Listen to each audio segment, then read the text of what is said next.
say, it's taking us to nowhere. Yeah. Nobody will hear us. No one can hear you scream. The backcountry of Louisiana stretched out like an endless, twisting labyrinth of dirt roads and towering cypress trees. It was late evening, and the shadows were growing long as the sun dipped below the horizon. The air was thick and heavy, promising rain, while the distant rumble of thunder hinted at an approaching storm. Jean-Baptiste, known as JB to his friends, squinted through the windshield of the old car, his knuckles white on the steering wheel. Beside him sat his younger sister Marie, who had her arms crossed and a concerned expression on her face. In the back seat, Luc, JB's best friend, leaned forward, his eyes darting between the nearly empty gas gauge and the darkening sky. "Man, we gotta find some gas quick," Luc muttered, his voice tense. "We ain't gonna make it home on fumes." Marie nodded, her worry palpable. "JB, how did we get so lost? I thought you knew these roads." JB sighed, frustration creeping into his voice.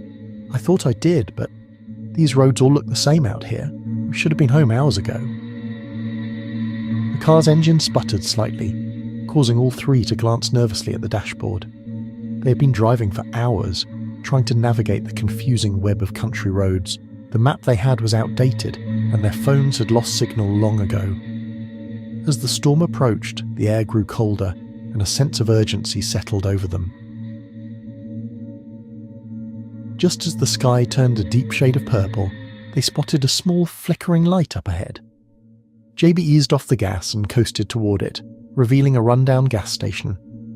The building looked like it had been standing since the early 20th century, with peeling paint and a single rusted gas pump out front. A wooden sign, barely hanging on by a nail, creaked in the wind, announcing the station's name, Old Jack's Gas Goods. "Thank God," JB muttered, pulling up to the pump. He turned off the engine and they all got out, stretching their cramped limbs. The place seemed deserted, save for an old man sitting in a rickety rocking chair on the porch. He was thin and wiry, with a long white beard and a pair of piercing blue eyes that seemed to see right through them. As they approached, the old man slowly rocked back and forth, a slight smile playing on his lips. "Evening," he drawled, his voice raspy with age. "Y'all look like you're lost." Luke stepped forward, trying to be polite despite the uneasy feeling in his stomach. "Yeah, we're trying to get back to town, but we ran out of gas. You got any to spare?" The old man's eyes twinkled as he looked them over. "Well, now, I reckon I got some gas. But y'all might want to be careful taking these roads at night, especially with that storm coming." JB exchanged a glance with Marie and Luke, then turned back to the old man. "Yeah, we noticed the storm. We just need enough gas to get us back to the main road." The old man nodded slowly, as if weighing their request. Main road's a bit of a ways from here, but there's a shortcut if you all ain't afraid of a little adventure." Marie frowned. "A shortcut?" The old man leaned forward, his eyes narrowing slightly. "Yep, old logging road. Ain't on any maps, but it'll get you back to the main road quicker. Just gotta be careful. That road's got a bit of a reputation, if you catch my drift." Luke raised an eyebrow. "Reputation? What kind of reputation?"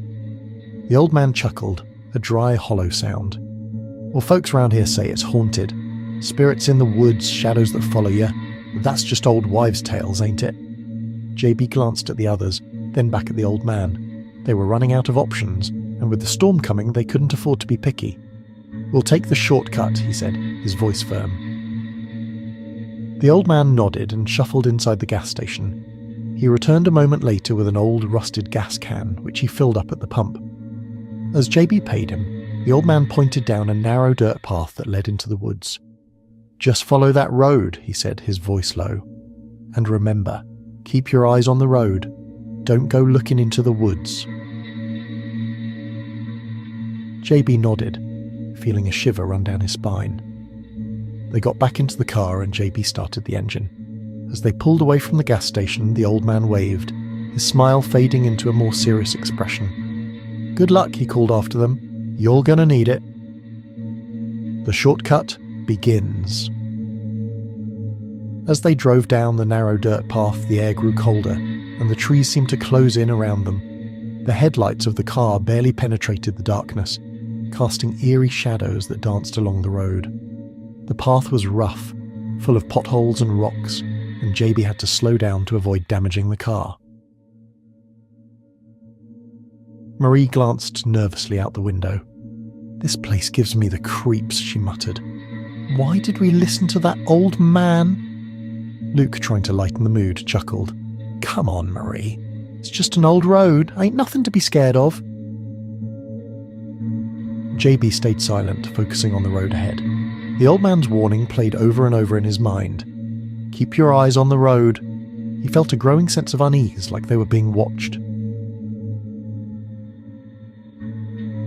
As they continued, the trees grew denser, their branches forming a canopy that blocked out what little light remained. The car's headlights flickered occasionally, causing all three to tense up. The air felt heavy, almost oppressive, and the sound of the wind in the trees was replaced by an eerie silence. Suddenly, a figure darted across the road, just barely visible in the dim light. JB slammed on the brakes and the car skidded to a stop.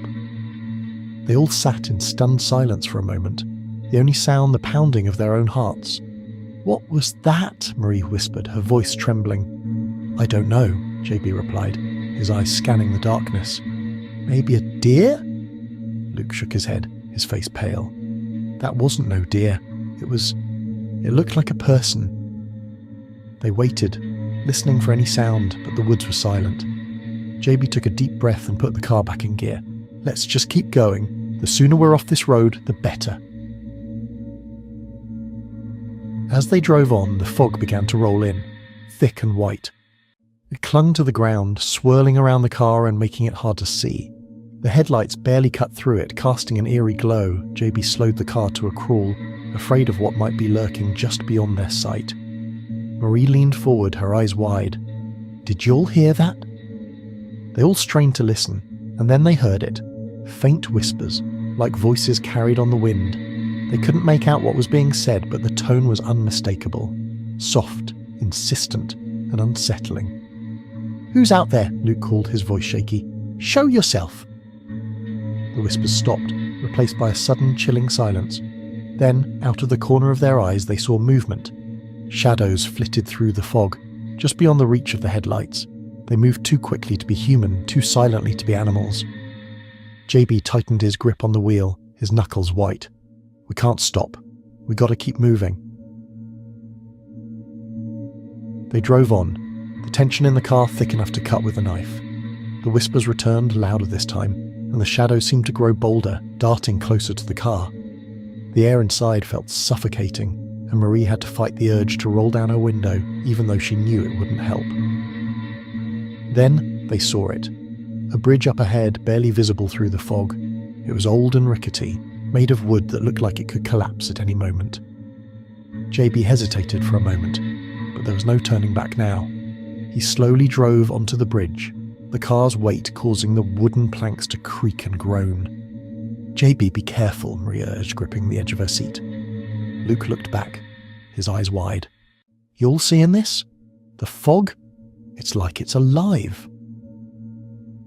As they reached the middle of the bridge, there was a loud crack. The car lurched to one side and they all screamed as the bridge began to collapse behind them. JB floored the gas pedal and the car shot forward, just barely making it to the other side before the entire bridge gave way. They skidded to a stop on the other side, breathing heavily. The bridge was gone, swallowed by the fog, and the road ahead seemed to stretch into infinity. "That was too close," Luke gasped, his voice shaky. JB nodded, still gripping the wheel. "Yeah, but we're not out of this yet." The deep woods. As they continued down the road, the fog grew even thicker, wrapping around the car like a shroud. The headlights flickered, and the car's engine sputtered, struggling to keep going. The whispers grew louder, more insistent, and the shadows seemed to close in around them. Marie shivered, rubbing her arms. "It's so cold, and those voices. I can't stand it." Luke clenched his fists, trying to stay calm. "We just got to keep our heads. It's just tricks of the light. Or the wind. Nothing to be afraid of." But even he didn't believe his own words. The atmosphere was thick with a sense of foreboding, and they all felt it. Something was wrong with this place. Something unnatural. Suddenly the car's lights flickered and then went out completely, plunging them into darkness. The engine died, and they coasted to a stop. JB tried to start the car again, but it just sputtered and died. No, no, no, he muttered, turning the key again and again. Come on, not now. Marie clutched his arm. JB, what do we do? Before he could answer, they heard a sound that sent chills down their spines. Footsteps, slow and deliberate, coming from the darkness ahead. The whispers had stopped, replaced by the heavy, ominous sound of someone or something approaching. Luke fumbled for his phone, but there was still no signal. We got to get out of here. Maybe we can push the car, or run. As the footsteps grew closer, a figure emerged from the fog, barely visible in the faint light of the moon. It was a man, dressed in old, tattered clothes, with a limp that made his movements uneven. He looked up at them, and they saw his eyes, black as coal with no whites, no pupils, just endless, empty darkness. "Help me," the man croaked, his voice rough and unnatural. "Please, help me." Marie gasped, covering her mouth with her hand. Luke stared, frozen in fear. JB shook his head, trying to make sense of what he was seeing. "Stay back," JB shouted, his voice cracking. "We're not getting out of this car." The man took another step forward, reaching out with a hand that was twisted and deformed. "Help me," he repeated, more insistent this time. Luke grabbed JB's shoulder.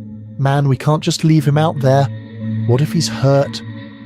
But JB shook his head, his instincts screaming that something was very wrong. "No, we can't trust this. There's something not right about him." As they argued, the man's expression changed. His face twisted into a cruel smile, and he let out a low, menacing laugh. "Oh, y'all ain't gonna leave me," he hissed, his voice dripping with malice. "Y'all ain't going nowhere." Before they could react, the man lunged at the car, slamming his hands against the hood. The entire car shook and the lights flickered back on, illuminating the man's face.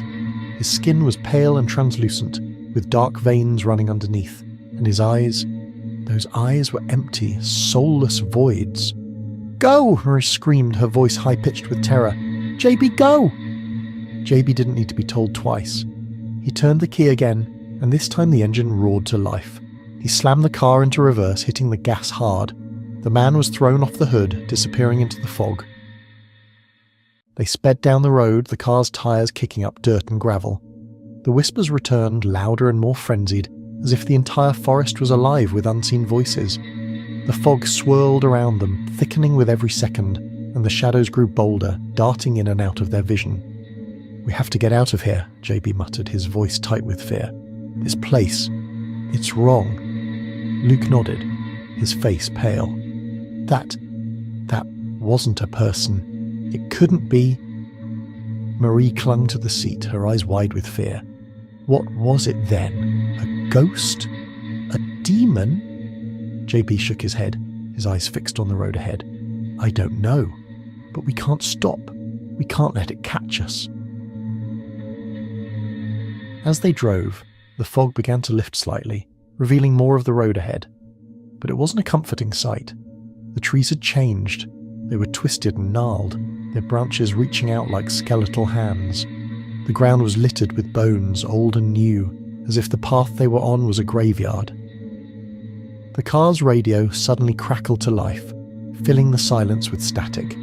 Then a voice came through, distorted and faint like it was coming from a great distance. "Turn back," the voice said, barely audible. "Turn back while you still can." Luke leaned forward, his eyes wide. "Did you all hear that?" JB nodded, his hands trembling on the wheel. "Yeah, but we can't turn back. The bridge is gone, remember?" Marie glanced behind them, as if expecting to see something following them. What if it's trying to help us? Warn us? JB clenched his jaw, trying to stay focused. "I don't care, we just have to keep going." They drove on, the fog lifting further, revealing more of the twisted, nightmarish landscape. The whispers grew louder, more frantic, and the shadows danced around them, never fully revealing themselves. Suddenly, the car's headlights caught something up ahead, a figure standing in the middle of the road. It It was the old man from the gas station, his face twisted into a sinister grin. "Well, well," he drawled, his voice echoing in the night. "Look who decided to take the shortcut." JB slammed on the brakes, bringing the car to a screeching halt. The old man didn't flinch, just stood there grinning at them. Luke's voice was barely a whisper.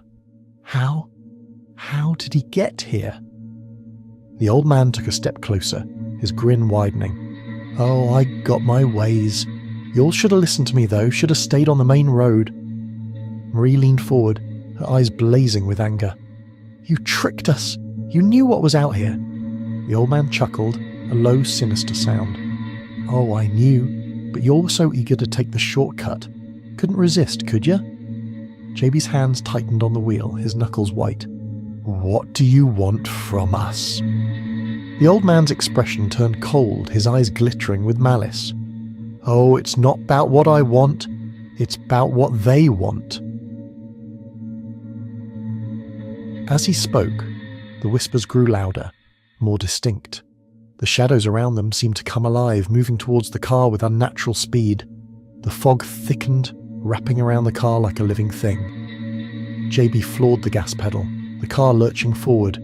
The old man stepped aside, watching them with a cold, calculating gaze. They sped past him, the fog swallowing him up. As they drove, the whispers turned into a cacophony of voices, all shouting, screaming, laughing. The shadows danced around them, growing bolder, almost touching the car. The air grew colder, and a sense of dread settled over them. "JB, we gotta get out of here," Luke shouted, his voice barely audible over the noise. "We gotta find the main road." JB nodded, his eyes fixed on the road ahead. "I'm trying. Just hold on." The road twisted and turned, leading them deeper into the woods. The trees grew thicker, their branches scraping against the sides of the car. The fog was so thick now that they could barely see a few feet ahead. Then, just as suddenly as it began, the fog lifted. They found themselves on a wide, well-paved road, the trees thinning out.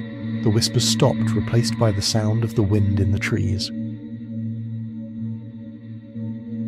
They drove in stunned silence, the tension slowly easing from their bodies. The road led them out of the woods and into the open countryside. The sky was clear and the storm seemed to have passed them by. They pulled over to the side of the road, the car idling. JB, Marie and Luke sat in silence for a moment, trying to process what had just happened. What was that?" Marie finally whispered, her voice shaking. Luke shook his head, his face pale. "I don't know, but I'm glad we got out." JB took a deep breath, trying to steady his nerves.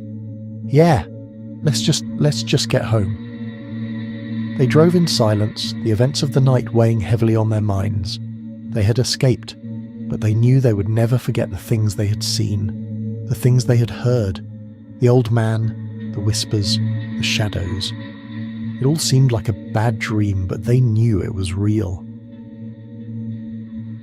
As they reached the outskirts of town, they finally began to relax. The familiar sights and sounds of home were a comfort, a reminder that they were safe. They pulled into the driveway of JB and Marie's house, and for the first time since they had left, they felt like they could breathe again. They sat in the car for a moment, not wanting to leave the safety of the vehicle. Finally, JB turned off the engine and they got out. The night was quiet, the air cool and refreshing. They stood in the driveway, looking at each other, unsure of what to say. The events of the night felt like a lifetime ago, but the fear and unease still lingered. Luke broke the silence, his voice soft. You'll think it was real?" Marie nodded slowly. "Yeah, it was real. I don't know what it was, but it was real." JB looked back at the car, then at the road they had just come down.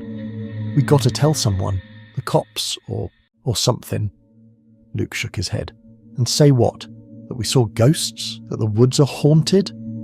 JB frowned, thinking, "I don't know. But we can't just let it go. What if someone else takes that road?" Marie shivered, wrapping her arms around herself. "I don't want to think about it. I just want to forget." They stood in silence, the weight of their experience heavy on their shoulders. Finally, JB sighed and nodded. "All right, let's just go inside. We'll figure it out in the morning." They walked up to the house, their steps heavy. As they reached the front door, JB paused and looked back at the car one last time. The events of the night played over in his mind, the fear and confusion still fresh. He shook his head and turned away. They were safe now, and that was all that mattered. As they stepped inside, they knew that they would never forget the things they had seen, the things they had heard. The old man's warning, the whispers, the shadows. It would stay with them, haunting their dreams. But for now, they were home. They were safe, and that was enough. The aftermath. The next morning, the three of them sat around the kitchen table, the events of the previous night still fresh in their minds. They hadn't slept much, their dreams plagued by shadows and whispers. They had tried to forget, but the memories lingered, refusing to be pushed aside. Marie stirred her coffee, staring into the dark liquid. "So, what do we do now?" He leaned back in his chair, running a hand through his hair. "I don't know. We could go to the cops, but what do we tell them? That we saw ghosts?" Luke shook his head. "They wouldn't believe us. Hell, I wouldn't believe us if I hadn't seen it myself." They sat in silence, the weight of their experience heavy on their shoulders. The morning light streamed through the windows, a stark contrast to the dark, foggy woods they had been in just hours before. Finally, JB sighed and stood up. "Well, we can't just sit here all day. We've got to move on." Marie nodded, her expression grim. "Yeah, but we can't just forget about it either." Luke frowned, thinking, maybe we don't have to. Maybe we can warn people, somehow. Make sure no one else goes down that road. JB nodded slowly. "Yeah, maybe, but we got to be careful. We don't want people thinking we're crazy." They spent the rest of the day talking about what they had experienced, trying to make sense of it all. They knew they had to do something, but they were still unsure of what. The old man's warning, the whispers, the shadows. It all felt like a bad dream, but they knew it was real. As the sun set and the shadows lengthened, they finally came to a decision. They would go to the authorities, tell them what they had seen. They knew they might not be believed, but they had to try. They couldn't just let it go. The next morning, they drove to the local police station. They were nervous, unsure of what to say, but they knew they had to try. They sat in the waiting room, their nerves on edge, until finally a police officer called them in. They told their story, leaving out the more unbelievable parts. They talked about the old man, the creepy gas station, the strange figure on the road. They didn't mention the whispers or the shadows, knowing that would sound crazy. The police officer listened, nodding occasionally, but his expression remained skeptical. When they finished, he leaned back in his chair and folded his arms. "So," he said slowly, "you're telling me you saw a ghost?" JB shook his head. "No, sir. We're just saying there was something wrong with that road, something dangerous. We just want to make sure no one else goes down there."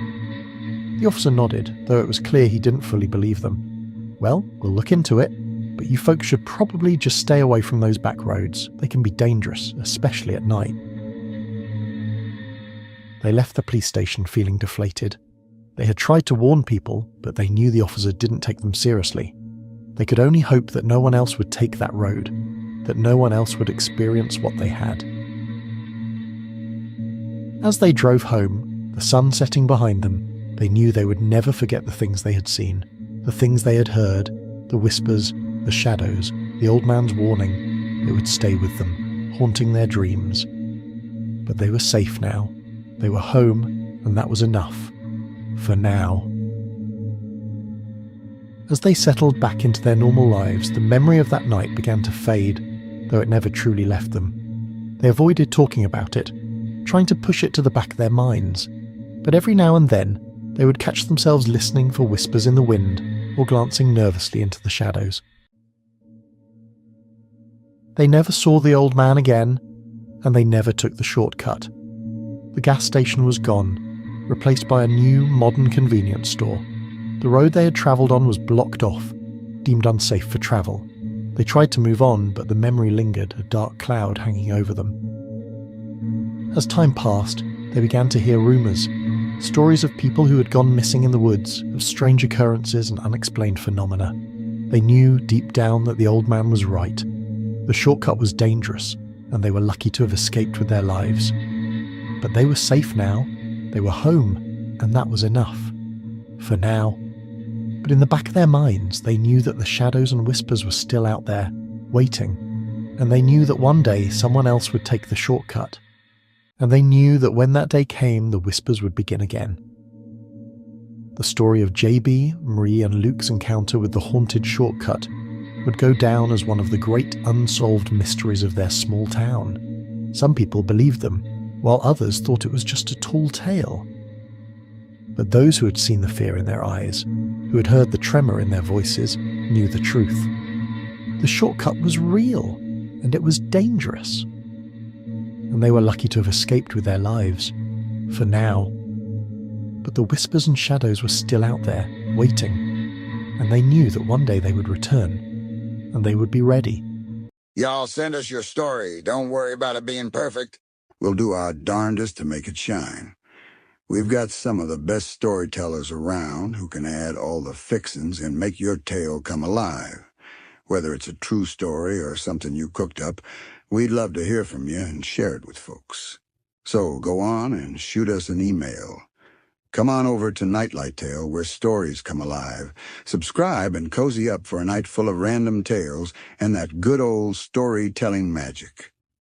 Whether you're hankering for thrillers, horror, comedy, romance, fantasy, or something else, we've got a heap of tales just right for gatherings, sleepovers, car rides, or sitting around the campfire at night. So sit back and enjoy a mix of eerie, thrilling, and sometimes downright funny stories that'll bring the magic of storytelling to life.